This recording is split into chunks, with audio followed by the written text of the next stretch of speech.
Les amis de ma femme l'ont mise au défi de me tester pendant 2 jours. Le test n'a duré que 12 heures avant qu'elle ne panique et leur demande d'arrêter. Elle testait un mari. Moi, je mesurais tout le reste. Les amis de ma femme l'ont mise au défi de tester ma fidélité pendant 48 heures.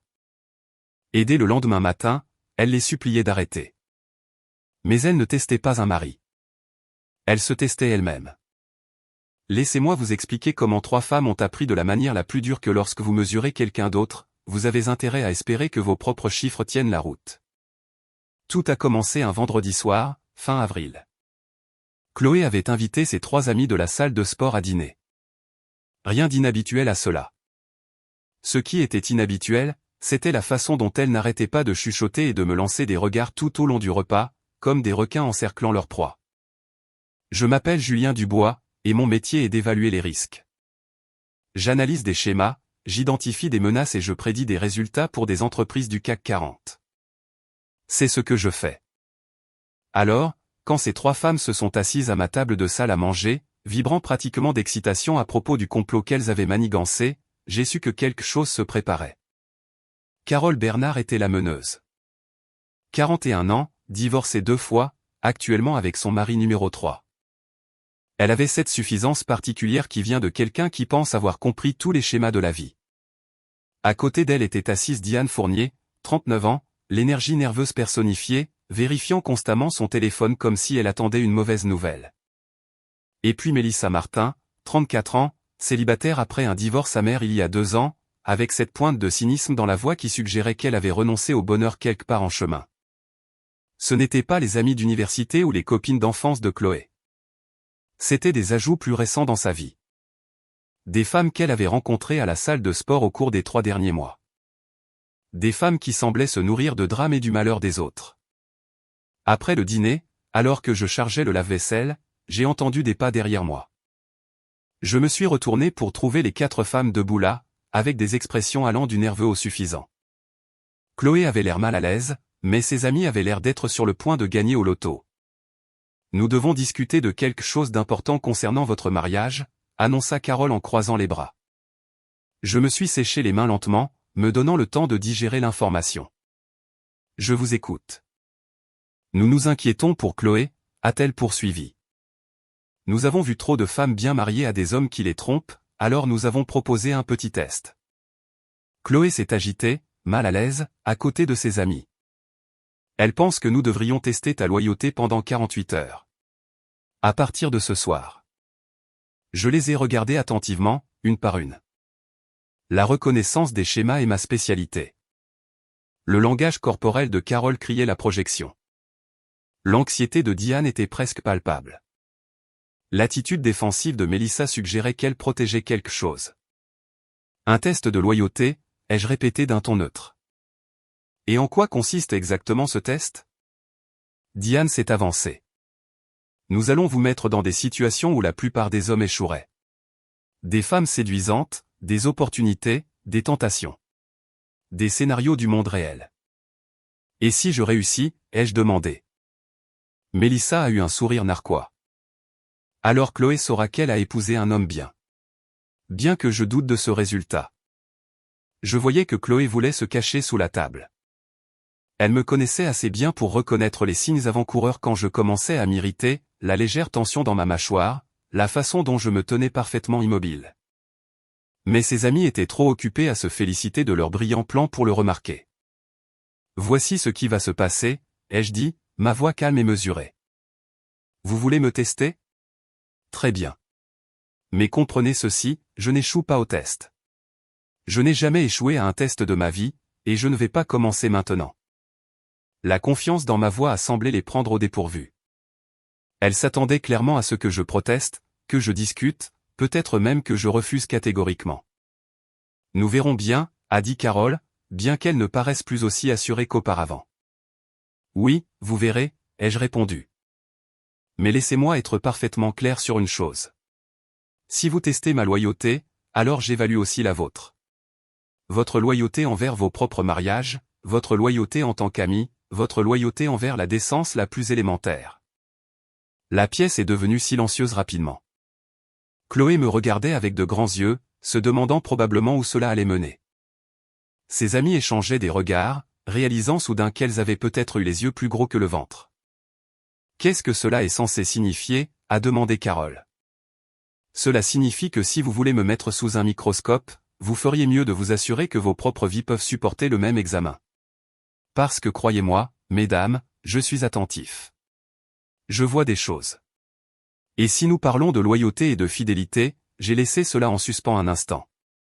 Eh bien, disons simplement qu'il ne faut pas jeter la pierre quand on habite une maison de verre. La température dans la pièce a chuté d'environ 10 degrés. Je pouvais voir les rouages tourner dans leur tête, chacune passant probablement en revue ses activités récentes, se demandant ce que je pouvais savoir ou soupçonner. « Ce n'est pas nous qui sommes testés ici », a dit Carole, mais sa voix avait perdu son autorité d'antan. « Non, parce que de mon point de vue, cela ressemble à 3 femmes qui passent leur vendredi soir à comploter contre le mariage de leur ami au lieu de travailler sur leur propre relation.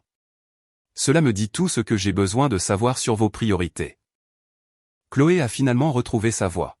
« Peut-être devrions-nous y réfléchir davantage. »« Non, » ai-je interrompu doucement mais fermement.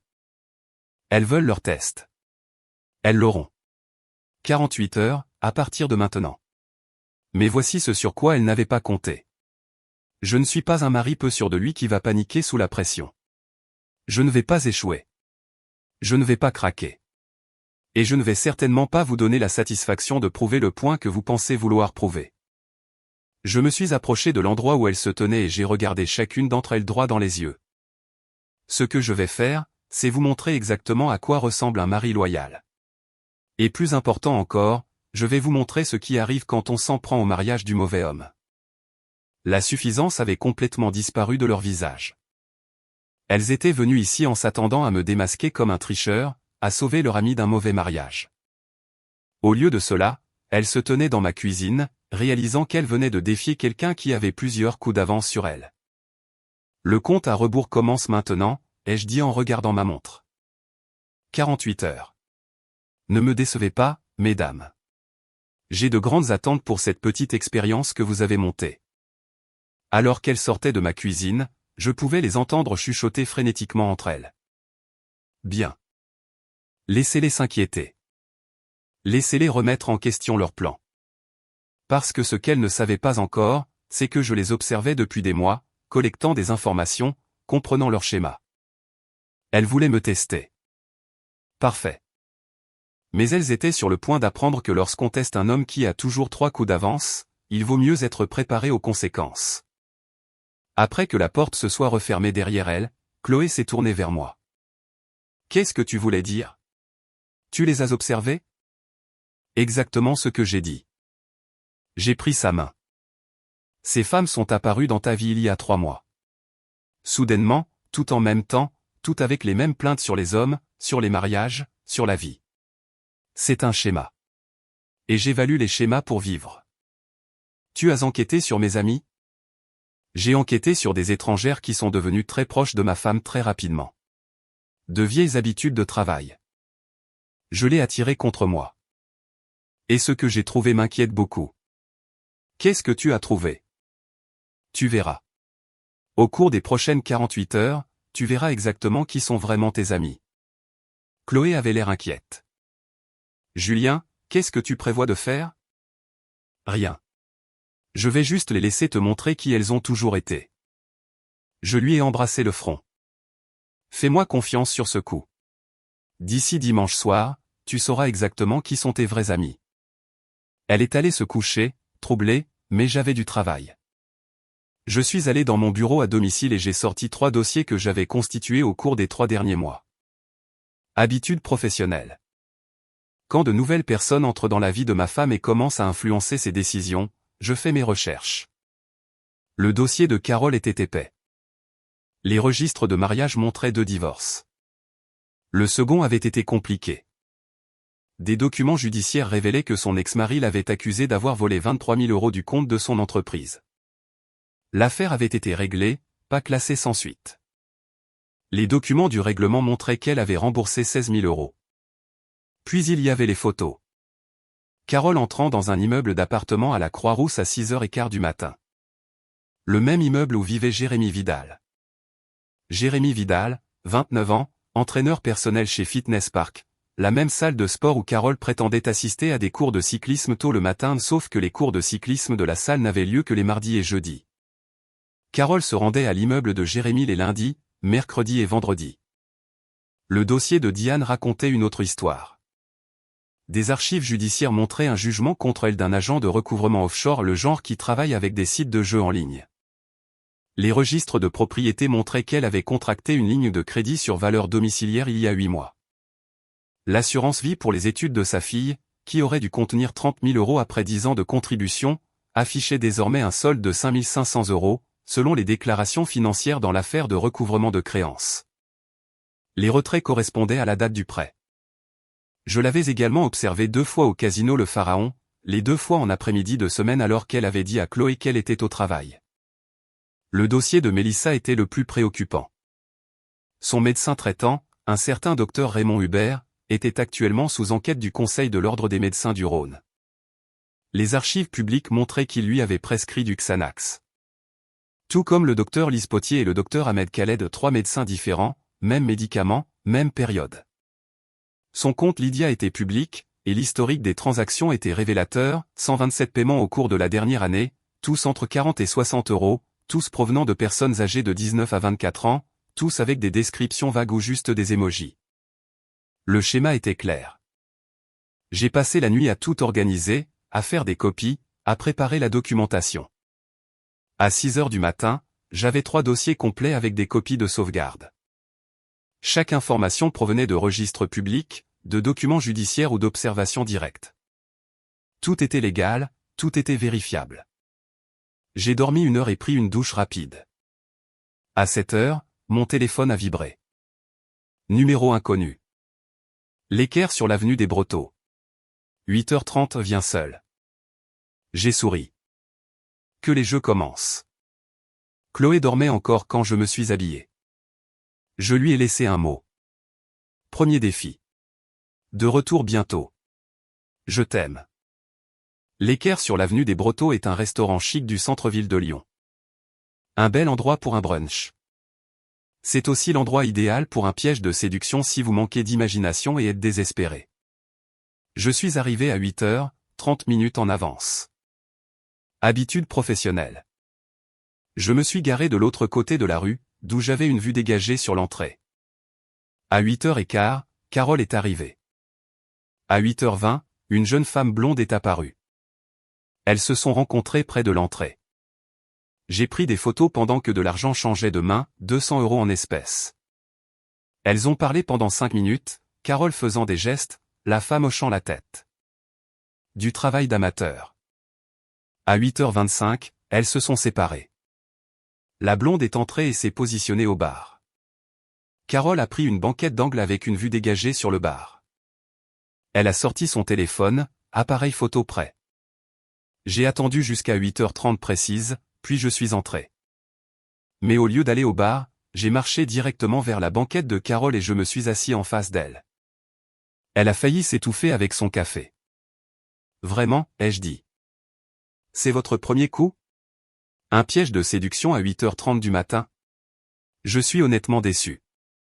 Vous êtes censé être au bar, a-t-elle réussi à dire. Pourquoi ferais-je cela alors que le vrai spectacle se passe ici? J'ai sorti mon téléphone et lui ai montré une photo, Carole donnant de l'argent à la blonde. Horodatage visible. Laissez-moi deviner. Elle m'approche, m'offre un verre, essaie d'obtenir mon numéro, suggère peut-être que nous allions dans un endroit plus privé. Vous prenez des photos, les montrez à Chloé, me déclarer infidèle. Ai-je oublié quelque chose? Son visage est devenu rouge. Ce n'est pas si simple. Non, c'est exactement aussi simple, et c'est insultant. J'ai fait signe à la serveuse. Un café noir. Et la même chose que mon amie ici. Elle va en avoir besoin.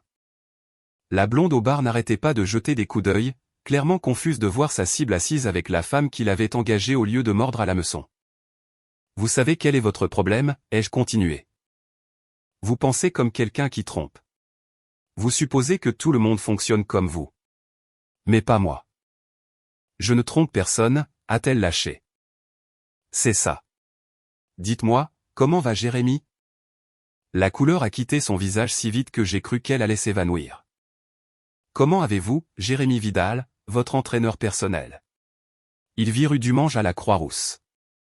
Vous visitez son appartement 3 matins par semaine quand votre mari pense que vous êtes au cours de cyclisme. J'ai sorti mon téléphone et lui ai montré une autre photo, Carole entrant dans l'immeuble. Vous voulez voir les 4 autres fois que j'ai documenté? Elle m'a regardé comme si je venais de réaliser un tour de magie. Vous ne pouvez rien prouver. Je n'ai rien à prouver. Votre mari, Charles, le découvrira quand il verra ces photos ainsi que votre emploi du temps de la salle de sport montrant que le cours de cyclisme n'a lieu que le mardi et le jeudi. Je me suis adossé. Mais parlons de votre deuxième divorce. Celui où vous avez volé 23 000 € du compte de l'entreprise de votre mari. L'affaire a été classée. Non, elle a été réglée. Vous avez remboursé 16 000 €. J'ai les dossiers du tribunal. J'ai sorti une impression et l'ai glissé sur la table. Accord de règlement, déposé auprès du tribunal de grande instance de Lyon. Document public. Carole serrait sa tasse de café si fort que j'ai cru qu'elle pourrait se briser. Qu'est-ce que vous voulez? Je veux que vous compreniez à qui vous avez affaire. Je ne suis pas un mari de banlieue ordinaire que vous pouvez manipuler et détruire. Je suis le type qui remarque quand les choses ne collent pas. Je suis le type qui se souvient des détails. Et je suis certainement le type qui n'apprécie pas que l'on essaie de saboter son mariage. La blonde a finalement abandonné et est partie, lançant des regards perplexes à notre table. Votre test se retourne déjà contre vous, ai-je souligné. Parce que pendant que vous vous concentrez sur le fait de me faire passer pour un méchant, je suis occupé à exposer qui vous êtes vraiment. La question est, voulez-vous arrêter cela maintenant, ou dois-je continuer? Elle a sorti son téléphone avec des mains tremblantes. Nous n'arrêtons rien. Bien, parce que je ne fais que commencer. Je me suis levé et j'ai laissé un billet de 20 € sur la table. Au fait, vous devriez peut-être appeler Jérémy. Dites-lui d'être prudent. Sa petite amie pourrait bientôt recevoir des informations intéressantes. Sa bouche s'est ouverte en grand. Vous n'avez pas fait ça. Je vous ai dit que je n'échoue pas au test, mais j'emmène. Je me suis penché plus près. La prochaine fois que vous voudrez tendre un piège, assurez-vous de ne pas être vous-même prise dedans. Je l'ai laissée assise là, appelant probablement Jérémy frénétiquement. Dehors, j'ai envoyé un texto à Chloé. Premier défi terminé. Tes amis apprennent de dures leçons sur la préparation. Sa réponse est revenue immédiatement. Que s'est-il passé? Rien dont tu doives t'inquiéter, mais tu devrais peut-être demander à tes amis comment s'est passée leur matinée. Quand je suis rentré à la maison, mon téléphone vibrait de textos rageurs de toutes les trois. Des menaces, des accusations, des exigences pour que j'arrête ce que je faisais. Mais ce qui m'a vraiment tout dit, c'est ce qu'elles ne disaient pas. Aucune d'entre elles n'a nié ce dont je les avais accusées. Aucune d'entre elles n'a prétendu que je mentais. Elles se démenaient, essayant de comprendre ce que je savais d'autre, quelles autres preuves je pouvais avoir. Et cette panique? Ce n'était que le début. Chloé m'attendait dans la cuisine quand je suis entré. Elles m'ont appelé. Toutes les trois. Elles sont furieuses. Je parie qu'elles le sont. Elles ont dit que tu étais hostile et que tu les menaçais. Hostile? J'ai ri.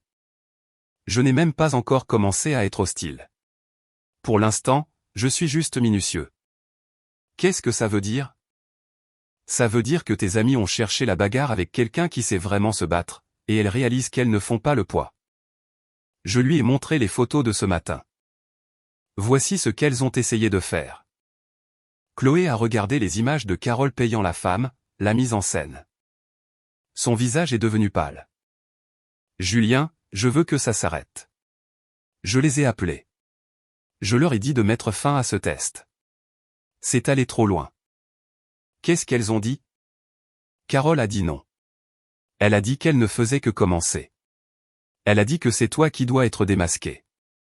La voix de Chloé tremblait. Je l'ai supplié. Je lui ai dit que je te faisais confiance et que c'était une erreur. Elle s'est moquée de moi. Elle a sorti son téléphone, ses mains tremblant. Et puis Diane m'a envoyé ça par accident. Elle voulait les envoyer à leur groupe de discussion mais me les a envoyés à moi à la place. Elle m'a montré des captures d'écran, des messages de leur conversation privée. Le texto de Carole, Chloé est si naïve. Ça va être amusant à regarder. La réponse de Mélissa, elle n'a aucune idée de ce qui l'attend. Je l'ai prise dans mes bras. Alors elles ont fait leur choix. Elles veulent faire monter les enchères cet après-midi. Elles ont déjà envoyé un autre lieu, 14h, parc de la Tête d'Or. Chloé avait l'air inquiète. On devrait y aller. Absolument. Je veux que tu vois ça. J'ai pris sa main. Fais-moi confiance sur ce coup. D'ici ce soir, tu sauras exactement qui sont tes vrais amis. Ce qu'elle ne savait pas encore, c'est que j'avais déjà passé quelques appels de mon côté. Ses amis pensaient qu'elle contrôlait ce test, mais elles étaient sur le point de découvrir que le vrai test venait juste de commencer. À 13h30, Chloé et moi sommes allés en voiture au parc de la Tête d'Or. C'est un grand parc à Lyon avec des sentiers et de nombreuses zones boisées, parfait pour une rencontre mise en scène. Je me suis garé là où nous pouvions observer l'entrée principale. À 13h45, Diane est arrivée. Elle avait l'air nerveuse, vérifiant son téléphone toutes les quelques secondes. À 13h50, une jeune femme en tenue de course est apparue. Plus d'argent a changé de main. Diane tremblait presque en briefant la femme. Elle engage encore quelqu'un, a demandé Chloé depuis le siège passager. La deuxième fois sera la bonne, ai-je dit. Regarde. À 14h, je suis sorti de la voiture. Chloé est restée derrière, observant. J'ai commencé à m'engager sur le sentier principal. Pile au bon moment, la joggeuse est apparue au détour du chemin, se déplaçant rapidement. Elle m'a, accidentellement, percuté, sa bouteille d'eau éclaboussant partout. « Oh mon Dieu, je suis tellement désolé », s'est-elle exclamée, l'eau trempant ma chemise. « Ne vous en faites pas », ai-je dit calmement. « Laissez-moi au moins vous donner quelque chose pour vous sécher. » « Ma voiture est juste là », a-t-elle indiqué en direction du parking. « Pas la peine. » J'ai fait un geste vers ma voiture, d'où Chloé sortait avec une serviette. « Ma femme est tout ce dont j'ai besoin. » Le visage de la joggeuse s'est décomposé. Elle a jeté un coup d'œil vers l'emplacement de Diane, clairement incertaine de ce qu'il fallait faire maintenant que le scénario avait volé en éclats. Chloé et moi avons marché directement vers l'endroit où Diane était assise à une table de pique-nique, essayant d'avoir l'air décontracté. « Vous alliez quelque part ?» ai-je demandé alors que Diane commençait à rassembler ses affaires. « Je partais juste. »« Asseyez-vous, Diane. Parlons de probabilité. » Elle s'est assise mais n'a pas voulu croiser mon regard. « Vous savez quelles sont les chances de gagner sur les sites de jeux offshore ?» ai-je demandé d'un ton conversationnel. « À peu près les mêmes que vos chances de garder votre fille. » Je ne sais pas de quoi vous parlez. J'ai sorti des impressions de mon dossier. GF Coast Gaming. Caribbean Casino Online. Paradise Poker. 25 000 € de pertes sur 14 mois. Diane est devenue blême. Comment avez-vous, jugement du tribunal? Document public. L'agent de recouvrement vous a poursuivi il y a 6 mois. Je lui ai montré le document. Déposé à Lyon. Numéro de dossier juste ici. Chloé était devenue très silencieuse à côté de moi. Mais ce n'est pas la partie intéressante, ai-je continué. La partie intéressante est d'où vient l'argent. J'ai montré un autre document. L'assurance vie pour les études de votre fille de 10 ans, Lily. 30 000 € à sa naissance. Solde aujourd'hui, 5 500 €. Diane a commencé à pleurer. S'il vous plaît, votre mari, Thomas, n'est pas au courant, n'est-ce pas, ai-je dit doucement. Je le vois sur votre visage. Il pense que cet argent est en sécurité pour l'avenir de Lily. S'il vous plaît, ne lui dites pas. Je n'ai pas à lui dire.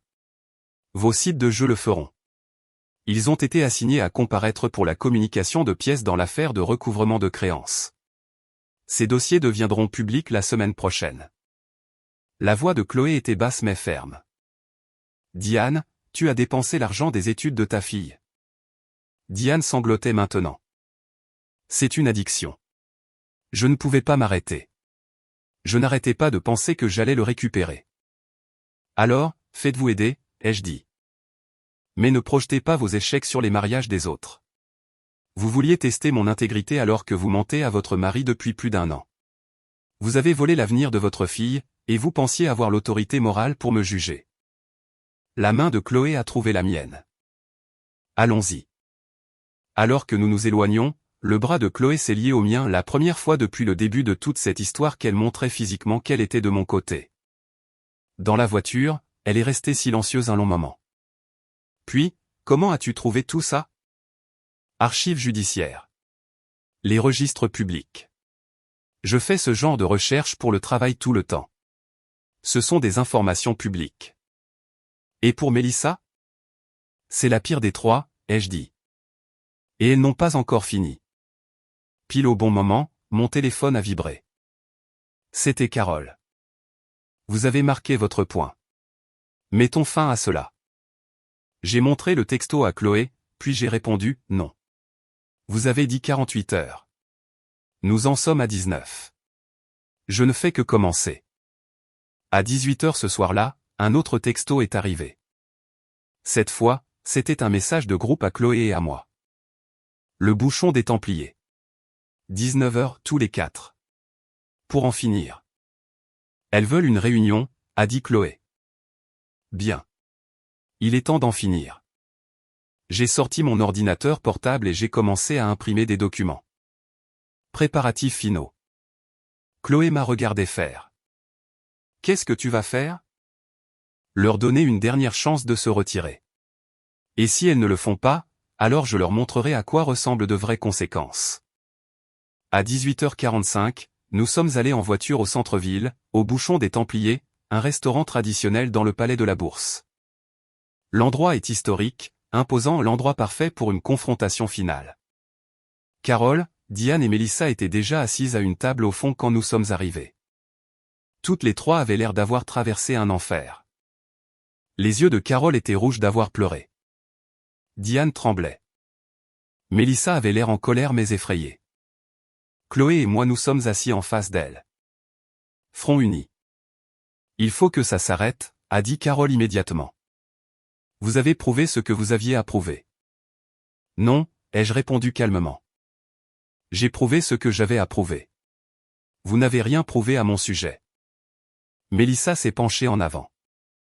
Vous détruisez la vie des gens. Je révèle ce que vous cachiez. Grosse différence. La voix de Diane était à peine un murmure. Je vais me faire aider. Je le dirai à Thomas. Mais s'il vous plaît, arrêtez. Bien. Vous devriez faire ces choses. Mais pas parce que je vous y force, mais parce que c'est la bonne chose à faire. Je les ai regardées une par une. Que les autres le découvrent ou non dépend de vous maintenant. Alors, vous allez arrêter, demanda Diane, pleine d'espoir. Je vais arrêter de révéler ce que je sais. Ce qui se passera ensuite est entre vous et les personnes à qui vous avez menti. Mélissa a croisé les bras. Vous n'avez rien sur moi. Vraiment? Vous voulez tester ça? Allez-y. J'ai sorti mon dossier. Docteur Raymond Hubert, Docteur Lise Potier, Docteur Ahmed Khaled. 3 médecins, 3 ordonnances distinctes pour du Xanax. Même période. Mélissa est devenue très immobile. 90 comprimés par mois de chaque médecin. Ça fait 270 comprimés. Vous n'avez pas besoin de 270 comprimés pour une anxiété personnelle. J'ai montré les plaintes déposées auprès du Conseil de l'Ordre des médecins. Ils font tous l'objet d'une enquête. Quand les enquêteurs examineront leurs habitudes de prescription, ils découvriront que vous avez obtenu des ordonnances des 3 simultanément. Vous ne pouvez pas prouver que j'en ai fait quoi que ce soit, a-t-elle dit, mais sa voix était faible. Lydia est consultable lorsque votre compte est public, ce qui est le cas du vôtre. J'ai montré des captures d'écran de transactions. 127 transactions au cours de la dernière année, toutes entre 40 et 60 euros, toutes provenant de personnes âgées de 19 à 24 ans, toutes avec des descriptions vagues, merci, dîner, ou juste un emoji. La voix de Chloé a tranché. Tu vends de la drogue. C'est juste un anxiolytique, a rétorqué Mélissa. Les gens en ont besoin. C'est une substance contrôlée, ai-je dit. La distribution est un crime, passible de plusieurs années de prison selon le code pénal. La table est devenue silencieuse. Les trois femmes se regardaient, réalisant tout ce que je savais, à quel point j'avais tout documenté. « Qu'est-ce que vous voulez ?» a demandé Carole. « Que vous compreniez ce que vous avez fait. Vous êtes entré chez moi, vous m'avez regardé dans les yeux et vous avez essayé de détruire mon mariage alors que vos propres vies étaient des désastres. Vous n'en aviez pas le droit. » Chloé a sorti son téléphone. « Je vous faisais confiance. À vous toutes. Et vous ne faisiez que vous servir de moi. » Elle leur a montré son écran, des captures d'écran d'un groupe de discussion dont elle n'avait jamais fait partie. Vous vous moquiez de moi. Carole a essayé de répondre, mais Chloé a continué à lire. Chloé est si naïve. Ça va être amusant à regarder. Elle a levé les yeux, la blessure visible dans son regard. Mon mariage était amusant pour vous? Diane pleurait de nouveau. Mélissa fixait la table. Carole n'avait plus de mots. Voici ce qui va se passer maintenant, ai-je dit. Vous laissez Chloé tranquille pour toujours. Vous vous occupez de vos propres problèmes, et nous faisons comme si ce test n'avait jamais eu lieu. Et si nous sommes d'accord, a demandé Carole. Alors ce que je sais reste entre nous. Je n'appelle pas vos maris. Je n'appelle pas l'ordre des pharmaciens. Je n'envoie de preuves à personne. Vous nous faites du chantage, a dit Mélissa. Non, je vous offre la confidentialité en échange de votre départ de nos vies. Cela s'appelle une limite. La mâchoire de Carole s'est crispée. Vous ne me faites pas peur. Ce n'est pas fini. Je me suis levé. Alors laissez-moi être très clair. Vous avez jusqu'à minuit ce soir pour m'envoyer un texto me disant que vous avez terminé, que vous nous laisserez tranquilles de façon permanente. Si je n'ai pas de nouvelles de vous d'ici minuit, tout ce que j'ai, chaque photo, chaque document, chaque preuve ira aux personnes qui ont besoin de le voir. Vos maris, l'ordre des pharmaciens, tout le monde. La couleur a quitté leurs trois visages. Minuit, ai-je répété. C'est votre date limite. J'ai regardé Chloé. Prête? Elle s'est levée à côté de moi. Nous sommes sortis ensemble, laissant trois femmes assises dans un silence stupéfait. Dans la voiture, Chloé était silencieuse. Puis, as-tu vraiment mis les choses en branle? Les courriels, les preuves à leur mari? J'ai préparé les informations. J'ai créé des systèmes. Si elles avaient accepté de nous laisser tranquilles, je l'aurais arrêté. Je l'ai regardé. Elles n'ont pas accepté. Carole a refusé. Elle a fait son choix. Qu'est-ce qui se passe maintenant? Maintenant, elles vivent avec leur choix. Cette nuit-là, j'avais mis en place des systèmes automatisés plus tôt dans la semaine. Non pas parce que je suis vindicatif, mais parce que je suis minutieux. Je leur avais donné la date limite de minuit au bouchon des Templiers, et je le pensais. Elles n'ont pas envoyé de texto. Au lieu de cela, Carole a envoyé un message à 23h30, ce n'est pas fini. C'était toute la réponse dont j'avais besoin. À 1h15 du matin, la petite amie de Jérémy Vidal a reçu un courriel. Photo en pièce jointe, envoyée depuis un compte anonyme. J'avais trouvé son adresse électronique sur sa biographie publique Instagram des semaines auparavant. À 2h30, un paquet a été laissé sur le seuil de Thomas Fournier. Des documents judiciaires sur le jugement pour dette de jeu. Des relevés bancaires montrant les retraits du fonds d'études. Son adresse provenait des listes électorales publiques. Le Conseil de l'Ordre des médecins du Rhône avait reçu une plainte électronique le vendredi après-midi, avant même que le test ne commence. Capture d'écran de Lydia en pièce jointe. 3 noms de médecins listés. Déclaration obligatoire standard. Le samedi matin, ils avaient déjà contacté Mélissa et son employeur. Je n'ai pas bien dormi. Chloé s'est agitée à côté de moi. À 6h du matin, mon téléphone a commencé à vibrer. Carole, s'il te plaît, fais que ça s'arrête. Diane, Thomas a trouvé les papiers. Il emmène Lily. S'il te plaît. Mélissa, le conseil exige que je les rencontre lundi. Tu as détruit ma vie. J'ai montré les messages à Chloé. C'est toi qui as envoyé ces choses, a-t-elle demandé. Je leur ai donné le choix. J'ai dit à Carole hier soir que si elle se retirait avant minuit, rien ne se passerait. Elle a dit que ce n'était pas fini. J'ai posé mon téléphone. Elles ont fait leur choix. Chloé, leurs familles sont mieux en sachant la vérité. Voudrais-tu rester marié à quelqu'un qui te trompe? Voudrais-tu que l'argent des études de ta fille soit volé alors que tu le pensais en sécurité? J'ai pris sa main. Je n'ai pas créé ces problèmes. J'ai juste fait en sorte qu'elle ne puisse plus les cacher. Le dimanche matin est arrivé, lourd de conséquences. À 9 heures, notre sonnette a commencé à retentir. Insistante, désespérée. Elles se tenaient toutes les trois sur notre porche, débraillées, brisées. Chloé les a fait entrer. Elles se sont pressées dans notre salon, parlant les unes par-dessus les autres. La petite amie de Jérémy s'est présentée chez moi vers 2 heures du matin, sanglotait Carole, me hurlant dessus devant Charles. Il a appelé son avocat à la première heure ce matin. Les papiers du divorce seront déposés lundi. Diane tremblait. Thomas a tout trouvé. Il emmène Lily. L'audience pour la garde est mardi. Je ne peux pas perdre ma fille. La voix de Mélissa était aiguë de panique. Le conseil de l'ordre des pharmaciens m'a contacté vendredi après-midi. Mon patron m'a renvoyé samedi matin. La sécurité m'a raccompagné à la sortie. Et maintenant, le conseil a rappelé ce matin, exigeant que je vienne pour un entretien lundi. Je suis entré de la cuisine, une tasse de café à la main. Et tout ça, c'est de votre faute, a crié Mélissa. Non. C'est de votre faute. Tout ça. Je me suis assis calmement. Vous m'avez testé. Vous vouliez prouver que j'étais un tricheur. Un menteur. Indigne de ma femme. Mais c'est vous qui étiez les tricheuses. C'est vous qui étiez les menteuses. Nous avons fait une erreur, a plaidé Diane. Non. Mener ce test était une erreur. Ce que j'ai exposé, ce n'était pas des erreurs. C'était des choix. Des schémas. Des comportements que vous avez répétés encore et encore tout en jugeant tout le monde.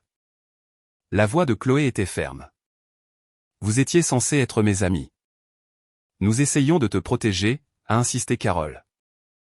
Non, vous essayez de prouver que tout le monde est aussi brisé que vous. Parce que si Julien échouait, cela validerait votre paranoïa. Cela signifierait que vos maris aussi vous trompaient probablement. La voix de Chloé s'est affermie. Je vous ai fait confiance. Je vous ai invité dans ma vie. Et vous vous êtes moqué de moi. Chloé, s'il te plaît, a supplié Diane. Chloé a secoué la tête. J'ai vu les textos, le groupe de discussion dont vous ne m'avez jamais incluse. J'étais un divertissement pour vous. Je me suis levé. Le test est terminé. 24 heures. Vous avez échoué à toutes les mesures. J'ai posé des copies de leur dossier sur la table basse. Vos maris, vos employeurs, les autorités, ils ont tout ce dont ils ont besoin maintenant. Ce qui se passera ensuite est entre vous et eux. Vous avez détruit nos vies, la voix de Carole s'est brisée. Non, vous avez détruit vos propres vies. J'ai juste fait en sorte que tout le monde soit au courant. Je me suis dirigé vers la porte et je l'ai ouverte. Quittez notre maison. Quittez nos vies. Ne contactez plus jamais Chloé. Ce n'est pas fini, a dit Carole à travers ses larmes. Si, ça l'est. Vous ne l'avez tout simplement pas encore accepté. Chloé se tenait à mes côtés. Unies. Elles sont parties une par une, dévastées. Après que la porte se soit refermée, Chloé s'est appuyée contre elle. C'était brutal. Elles l'ont bien mérité. Longue pause. Puis, doucement, je sais. Les jours suivants ont apporté des nouvelles. Thomas Fournier a appelé pour me remercier de l'information. Je n'aurais jamais su, a-t-il dit. Ma fille mérite mieux.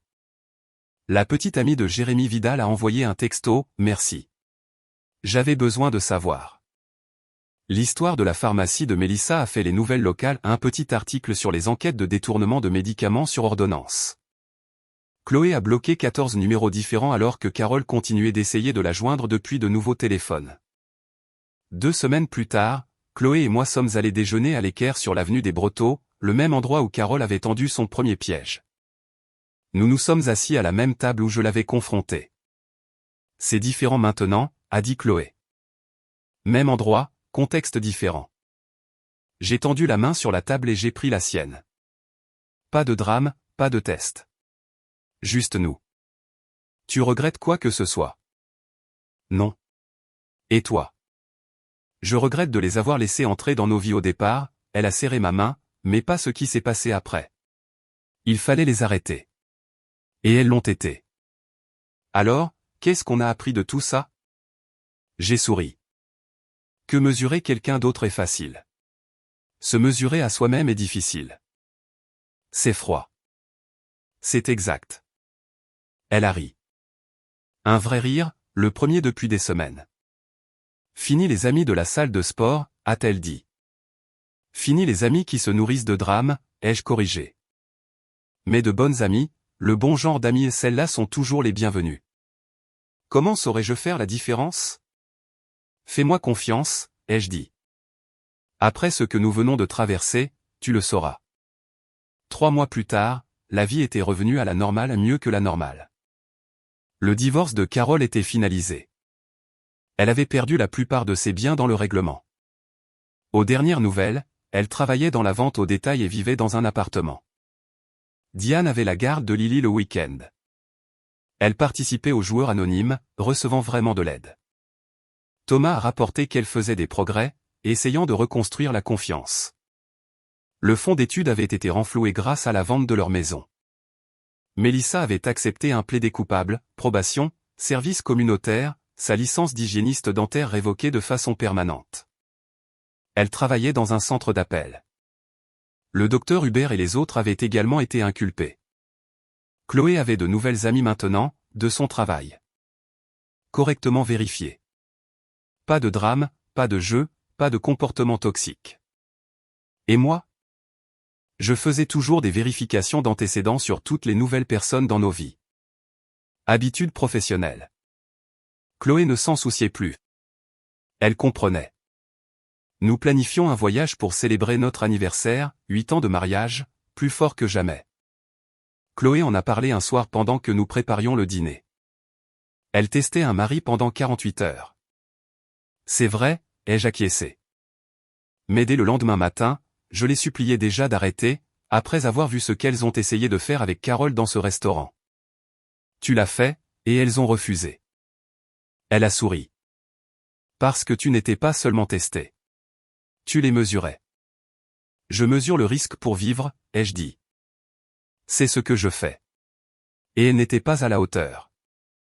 Non, elle ne l'était pas. Chloé m'a embrassé. J'aime que tu nous protèges, même de mes mauvais choix d'amis. C'est mon travail. Plus tard cette nuit-là, j'ai pensé aux derniers mots de Carole au bouchon des Templiers. Ce n'est pas fini, avait-elle dit. Mais c'était fini. C'était fini dès l'instant où elles étaient entrées chez moi et avaient défié quelqu'un qui comprenait le risque mieux qu'elles ne le pourraient jamais. Elles avaient voulu tester ma loyauté pendant 48 heures. Chloé les a suppliées d'arrêter dès le lendemain matin, mais elles ont refusé. Elles testaient un mari. Je mesurais tout le reste. Et à la fin, le seul test qui comptait était de savoir si elles pouvaient être à la hauteur de leurs propres normes. Elles ne le pouvaient pas. Je n'échoue pas au test. Jamais. Mais j'emmène. Et ces 3 femmes ont appris de la manière la plus dure possible que lorsque vous mesurez quelqu'un d'autre, vous avez intérêt